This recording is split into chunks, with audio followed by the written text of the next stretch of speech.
Hola gente, ¿cómo están? Espero que todo muy, pero muy bien. Acá arrancando un nuevo episodio de este podcast llamado Derecho y Turismo.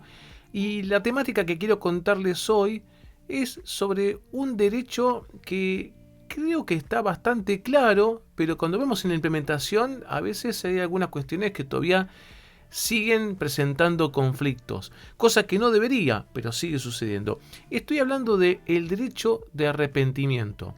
Sí, así como lo oyen. Es un derecho en el cual el consumidor se puede arrepentir de la compra o la contratación que hace poco estuvo realizando o acabó de realizar. Pero tiene condiciones.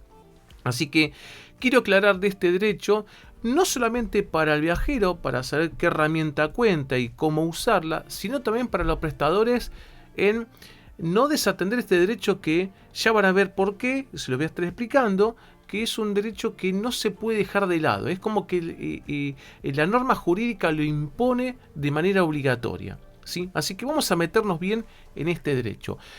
Y acá yo me hice un reconto de artículos que quiero compartir con ustedes, ¿sí? Se lo voy a estar dejando por aquí abajo, las referencias para que después lo puedan estar buscando. Y quiero comenzar con el artículo 1110 del Código Civil.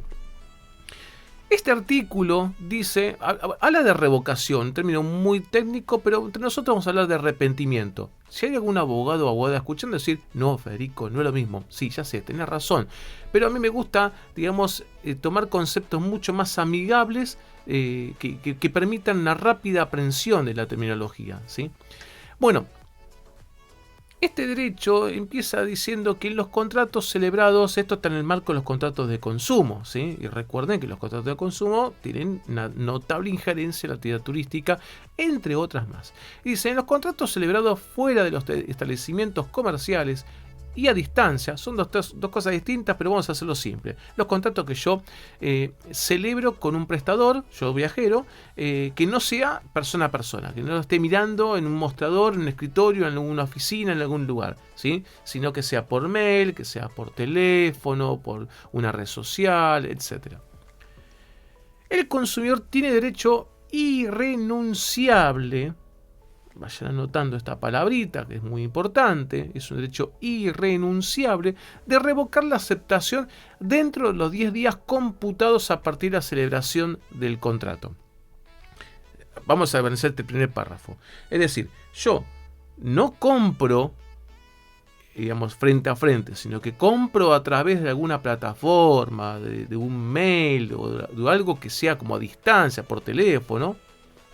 Hay 10 días posteriores a esa fecha de compra en la cual el consumidor, el viajero, puede decirle al prestador, mirá, me arrepentí. Y entre nosotros, no importa por qué, porque el derecho no exige la argumentación de la causa. Este es otro punto. Me arrepentí y punto. ¿Sí? Así que este es un derecho ya que es irrenunciable. ¿Qué significa que es irrenunciable? Que los prestadores no podemos dejarlo de lado por alguna cláusula contractual, ya sea en los términos y condiciones, en el contrato específicamente, etc. ¿Sí? Después al final, porque estoy seguro que muchos se están generando dudas, créanme, al final voy a hacer un comentario personal respecto a este derecho y lo que yo pienso de cómo debería modificarse o adaptarse mejor al turismo, ¿sí? Pero ahora quiero contar las cosas como son, para bien o para mal. Dice que si la aceptación es posterior a la entrega del bien, el plazo debe comenzar a correr desde que esta última se produce. Bueno, acá habla más que nada de los productos que no corren turismo, ¿sí? Si el plazo vence en un día inhábil, se prorroga hasta el primer día hábil siguiente. Si los 10 días dan la cuenta, que son corridos, dan por ejemplo domingo, bueno, se entiende que es el lunes la fecha en la que se puede arrepentir, ¿sí? Siempre a beneficio del consumidor. Y después dice, las cláusulas, pactos o cualquier modalidad aceptada por el consumidor durante este periodo que tengan por resultado la imposibilidad de ejercer el derecho de revocación se tienen por no escritos. Palabras simples, palabras directas. Cualquier acto, cualquier condición que el prestador imponga que dificulte o impide el ejercicio de este derecho por el consumidor va a ser inválido jurídicamente, ¿sí? Así que por ahora, a criterio del 110, después cuento otros artículos más. Por ahora ya tenemos que ir trabajando sobre la base, que es, digamos, una cuestión imperativa, diríamos los abogados, algo que se impone, en el cual el consumidor se puede arrepentir. Así que atentos cuando los prestadores hagan, digamos, acuerdos con sus clientes. Antes de girar fondos los prestadores, esperar, porque podría darse la posibilidad que en esos 10 días se arrepienta y hay que devolver el dinero. Después el 1111, el artículo siguiente en el Código Civil y Comercial, dice: deber de informar este derecho. El proveedor debe informar al consumidor sobre la facultad de revocación mediante la inclusión de caracteres destacados en un documento que presenta al consumidor en la etapa de negociaciones o en el documento que instrumenta el contrato concluido. Después agrega otra cosita más. Pero este punto es: ¿cómo lo tengo que informar? Bueno, la más usual. ¿Tenemos términos y condiciones? Bueno, en alguna partecita de los términos y condiciones que vamos a entregar al viajero, que esté resaltado en negrita, y como dice también la resolución, que después se va a estar compartiendo aquí abajo, tiene que estar además de negrita, resaltado en tamaño, ¿sí? Esto es algo que no es que elegimos, hay que informarlo de esta manera. Complementario a esto, después voy a estar hablando de una resolución del año 2020, la 424, que instauró lo que ustedes habrán escuchado por ahí llamado el botón de arrepentimiento, ¿sí? Tema, digamos, que ya voy a estar hablando en minutitos. Siguiendo en el Código Civil, hay un artículo que llama la atención, que es el 1116, donde ahí contempla las excepciones, es decir, contempla los casos en los cuales no se aplicaría, no se implementaría este derecho, ¿sí? Que es claro a la lectura, pero me parece que le falta un giro de rosca más para adaptarlo al turismo, ¿sí? Dice el 1116: excepto pacto en contrario, el derecho de revocar no es aplicable en los siguientes contratos. Es decir, excepto que las partes se hayan puesto de acuerdo, cosa que lo veo raro, no aplicaría el derecho de revocar. Y dice, en el primer punto, el primer inciso, dice: los referidos a productos confeccionados conforme a las especificaciones suministradas por el consumidor o claramente personalizados o que por su naturaleza no pueden ser devueltos o puedan deteriorarse con rapidez. Acá está hablando de productos, de algo tangible que está, digamos, elaborado específicamente a pedido. No sé, por ejemplo, yo compro una camisa, pero quiero que tenga en alguna parte mis iniciales bordadas. Y no me puedo arrepentir, ¿sí? La pregunta con este inciso es: ¿qué pasa con los servicios? Y acá yo veo un espacio para la rediscusión y plantear esto en la justicia, pero hubiese sido bueno que el legislador sea más claro para tener más llano el camino en este debate y no llegar a una instancia judicial, ¿sí? Porque ante algún reclamo, abogado de prestador turístico, yo diría: mira, ahí hay un O que marca como una opción, dice, y claramente personalizado, es decir, ¿qué pasa con los servicios hechos a medida? ¿Sí? Es el servicio a pedido, o sea, vamos a pensarlo así, y pensando más que nada en el formato de agencia de viaje, porque en el caso de transporte aeronáutico, terrestre, marítimo o alojamiento, no insiste esto, salvo una contratación específica que se pidan modificaciones, cosa que lo veo dudoso. Pero en la agencia de viajes hay dos tipos de paquetes que comercializan. Está el paquete llamado preelaborado, que es que la agente de viaje con algún tour operador elabora y saca al mercado. Son esas ofertas que solemos ver por distintos medios. Y otra es la típica situación que mayormente se debe dar, pero se daba mucho más antes, que era cuando el viajero llamaba a la agente de viaje y le decía: mira, quiero tal cosa, así, es decir, hacía el pedido y el agente de viajes, en base a ese pedido, armaba un paquete, específicamente, ¿sí? Bueno, acá hay un espacio de debate con ese O claramente personalizados, pero realmente hubiese estado mejor. Y acá mezclo con la opinión que decía que al final, que tenga un giro de rosca además de adaptación también. ¿Qué pasa con esos servicios personalizados? No solamente los productos personalizados, ¿sí? No olvidemos que en turismo hablamos de servicios.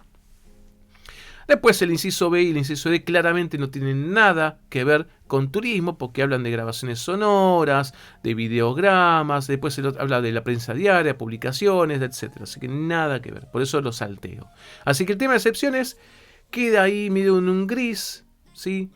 Un gris como mi camisa, esperemos que no tan oscuro como esto, pero queda en un gris ahí pendiente de cómo cómo se insertan los servicios personalizados la excepción, ¿sí? No queda claro a mi gusto, ¿sí? Por supuesto, como el derecho siempre es muy debatible, perdón, pero quizás es mejor achicar ese margen de debate, de interpretación, y que sea más clara la aplicación de la norma, ¿sí? Muy bien. Complementario a esto, que en realidad estoy saltando el orden del tiempo, porque yo hablo del Código Civil y Comercial, que comenzó a regir en 2015, específicamente el 3 de agosto, que fue el lunes, el día hábil.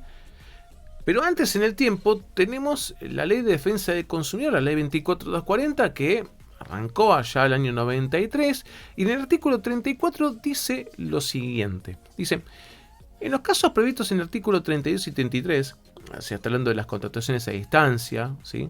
Como contábamos antes, el consumidor tiene derecho a revocar la aceptación durante el plazo de 10 días corridos, acá aclara lo de corridos, más allá que en el Código Civil y Comercial por default se entiende como plazos corridos, contados a partir de la fecha en que se entregue el bien o se celebre el contrato. ¿Sí? En el caso de servicios es cuando celebramos el contrato. Y acá quiero hacer un pequeño paréntesis. ¿Qué es esto de celebrar el contrato? ¿Sí? Yo me acuerdo en la expresión de alguien que decía que se juntan todos a festejar. No, no se juntan a festejar. Es un latiguillo jurídico de cómo aludir cuando las partes se ponen de acuerdo. Antes, lo más usual es decir, bueno, cuando firman el contrato. Y sí, puede pasar, pero hoy es cuando hago clic en el botón de aceptar la oferta, o cuando respondo un mail diciendo estoy de acuerdo, o mismo que después de un intercambio hago la transferencia. Hay muchas maneras de expresar este consentimiento, ¿sí? Así que sea cual sea la manera, cuando prestamos ese consentimiento, ese acuerdo de que vamos a contratar, eso es celebrar, ¿sí? Entonces, desde la fecha que se celebró el contrato, 10 días corridos para contar.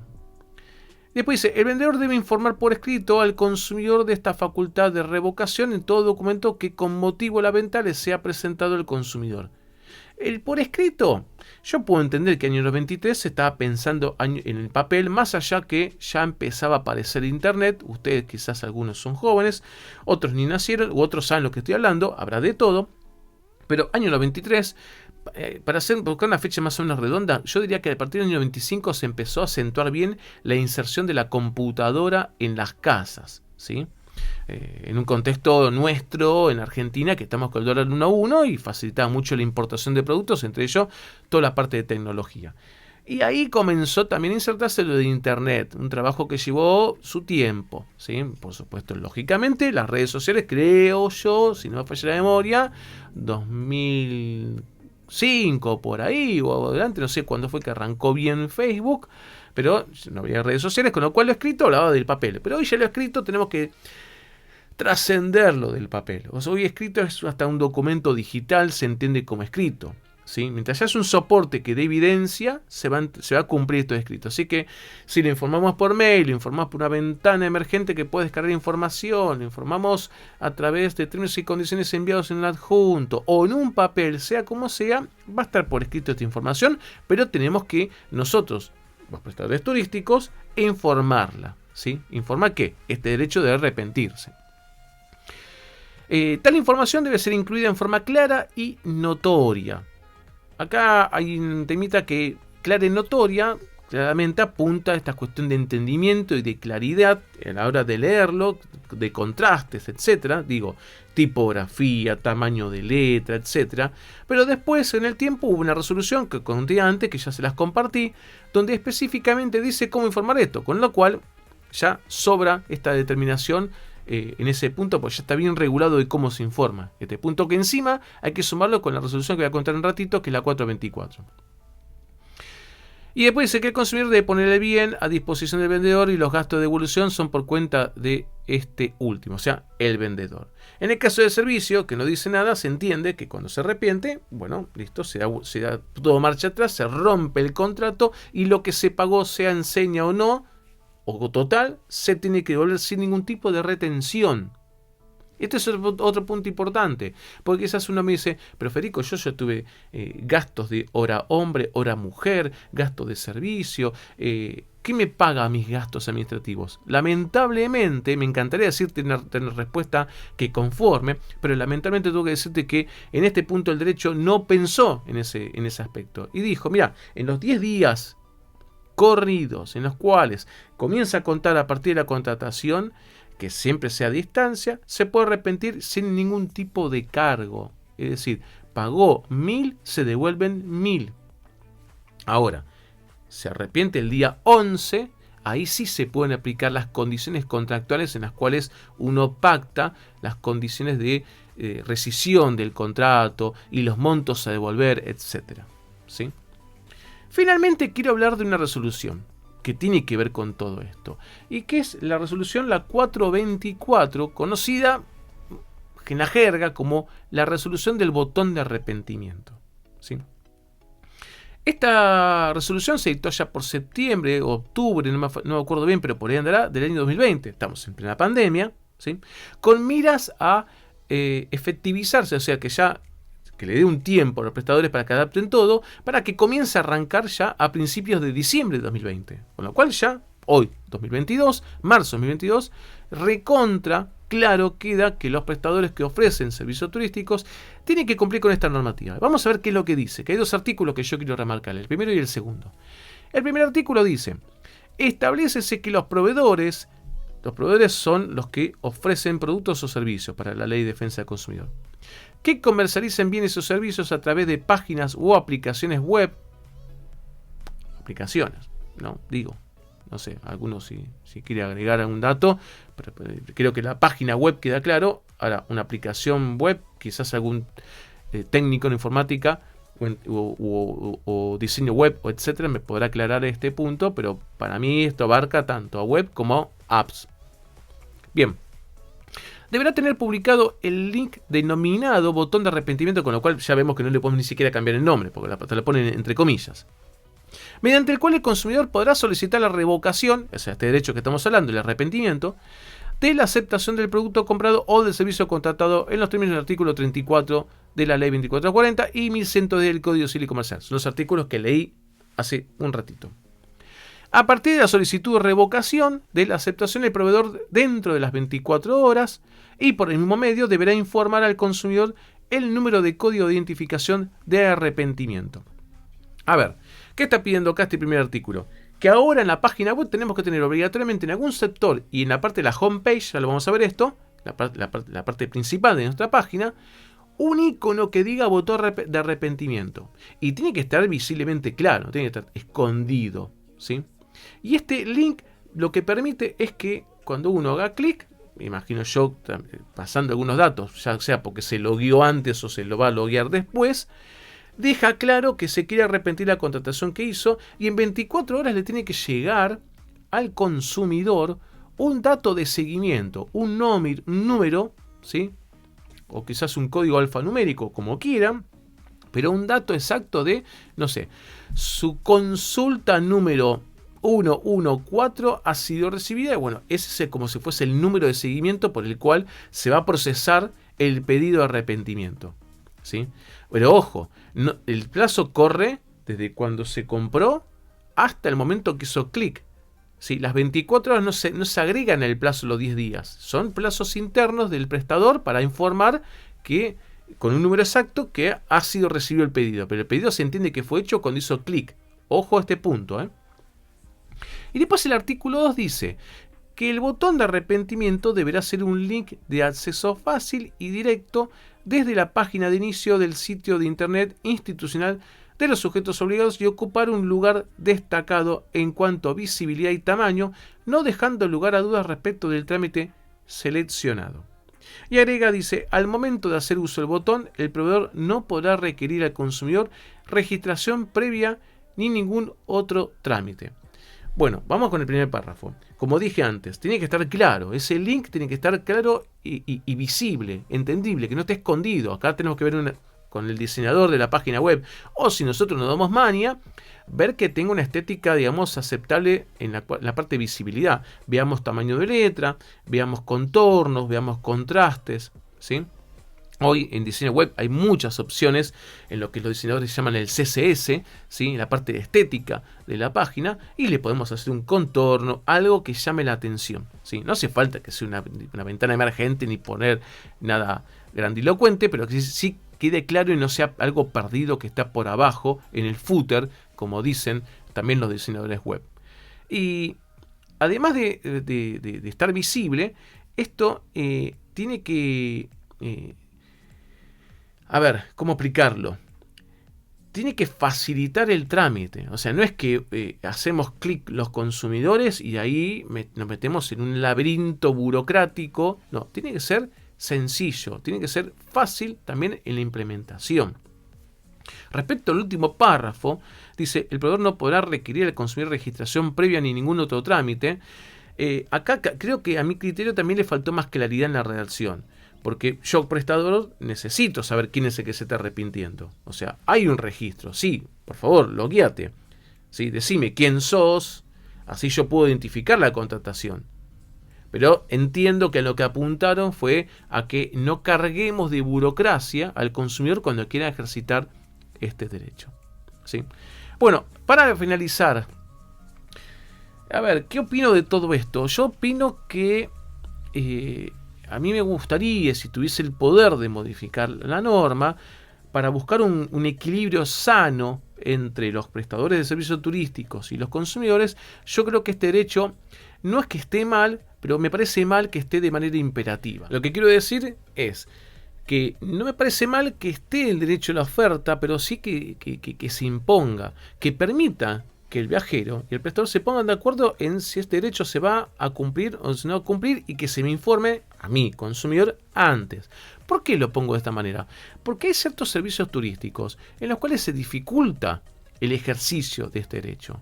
Voy a contar uno de tantos, y que tristemente los que lo sufren más son los agentes de viajes. A ver, vamos a contar algo que, si hay alguna agente de viajes acá escuchando y quiere agregar algo o corregirme, pero más que invitado a hacerlo, ahí escribiendo en los posteos donde yo publico mis videos. Pero hablando con varios agentes de viajes, me contaban este punto y me decían, mira, Federico, cuando viene un consumidor, viene un viajero a contratar, por ejemplo, un vuelo, vamos a inventar, Buenos Aires-Roma, que ahí toque un temita con la aerolínea ITA, que ya voy a estar contando algo en el próximo episodio. Pero un vuelo Buenos Aires-Roma, viene el viajero, me contrata, yo me meto en el sistema de reservas, emito el pasaje y listo. A los 5 días viene el viajero y me dice, todo esto fue a distancia, ¿no?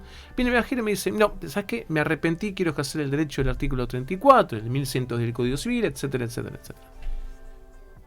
Si yo me comunico con la aerolínea a mí, agente de viaje, me aplica sus términos y condiciones, sus condiciones contractuales, y no reconoce este derecho de arrepentimiento. Es decir, me cobra el cargo. Porque esto es así. Supongamos que hoy, vamos a emitir un horario, ¿sí? 12 del mediodía. Hoy, 12 del mediodía, emito el pasaje. Tengo tiempo hasta 23 horas y 50 minutos, por decirlo de alguna manera. Tengo tiempo hasta el día de hoy para meterme en el sistema de reservas y dar de baja esa emisión. Pero si yo me meto mañana, al día siguiente, en el sistema de reservas, ya aplican las condiciones contractuales de ese ticket. Entonces, la aerolínea a mí me cobra los cargos y yo me quedo enfrente al consumidor teniendo que respetar este artículo. Es decir, ¿quién termina costeando todo esto? El agente de viajes. Y que no nos olvidemos que la gente de viajes, uno dice, sí, porque las grandes, no quiero hablar de empresas, porque las grandes, sí, hay grandes, pero estamos hablando de, tiene un número redondo porque creo que exactamente son menos, pero vamos a poner casi 6.000 agencias de viajes en el país. De las 6.000 agencias de viajes, creo que 5.900 son pymes. No sé si más, o por ahí anda, un poquito menos, pero no me estoy alejando mucho del dato, ¿sí? No son todas grandes. Entonces, esa poca espalda financiera termina siendo un costo muy grave, y acá la norma termina siendo injusto con un prestador turístico encima. Así que me parece que esto debiera modificarse y permitir al viajero decir, y hasta quizás sea un tema competitivo, diga, a ver qué agencia me brinde algo que me permita arrepentirme. Yo elegiré. O quizás no lo ofrezcan, pero que me informen si está o no está ese derecho. ¿Sí? O de última, plan B, hacer la excepción de ciertos tipos de servicios y en otros dejarlo este derecho. Pero me parece que el derecho a arrepentimiento tiene que tener una adaptación hacia el servicio turístico. Hay ciertos tipos de servicios que no permiten devolución. Como dije antes, el tema de los servicios personalizados es otro de los ejemplos. Y acá habrá que sentarnos y ver. Digo, esto es un trabajo más que nada para aquellos que estamos en la actividad turística desde muchos roles. Yo estoy en la parte académica fundamentalmente, pero acá habrá que ver cómo readaptar mejor esta norma para que termine siendo justa, porque hay un principio básico, las normas tienen que ser justas. ¿Sí? No es cuestión de proteger a uno a toda costa y a prejuicio del otro. Hay que buscar el punto de equilibrio también. ¿Sí? Así que bueno, hay un temita más para reflexionar. Bueno, gente, hemos llegado al final de este episodio. Les agradezco mucho que se hayan quedado.